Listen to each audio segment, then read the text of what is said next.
En travaux depuis plus d'un an, le musée de la Grande Guerre ouvrira ses portes dans moins de 6 mois. L'occasion de faire le point sur l'avancée du chantier avec les responsables du projet.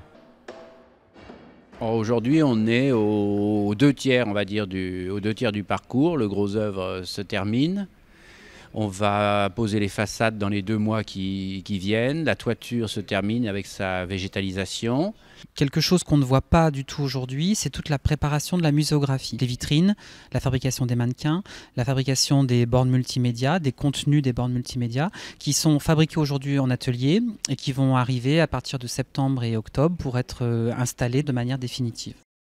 Un bâtiment qui n'est donc pas encore achevé, mais que nous avons tout de même pu visiter. Étendu sur un grand et unique étage, le musée accueillera des expositions temporaires et une collection permanente d'objets regroupés par un spécialiste de la Grande Guerre, Jean-Pierre Vernet.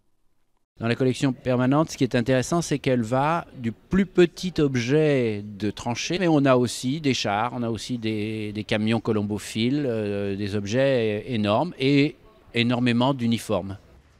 Cet outil de mémoire de la Première Guerre mondiale, construit au pied du monument américain, se transformera régulièrement en outil pédagogique au sein de sa salle réservée aux collégiens et lycéens, ainsi qu'en véritable lieu de vie et de culture populaire. Son auditorium ouvert sur l'extérieur proposera régulièrement des représentations et animations en lien direct avec la Grande Guerre. Ce projet intercommunal sera donc un musée vivant, offrant un lien direct entre l'histoire et l'actualité du pays de Meaux. On est en train de pérenniser un événement que la communauté d'agglomération, que Jean-François Copé a porté depuis longtemps.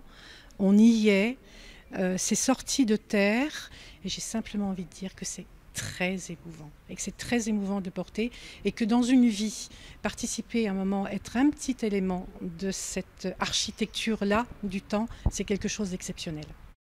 L'inauguration du musée est prévue le 11 novembre 2011, en présence de Nicolas Sarkozy et de Jean-François Copé.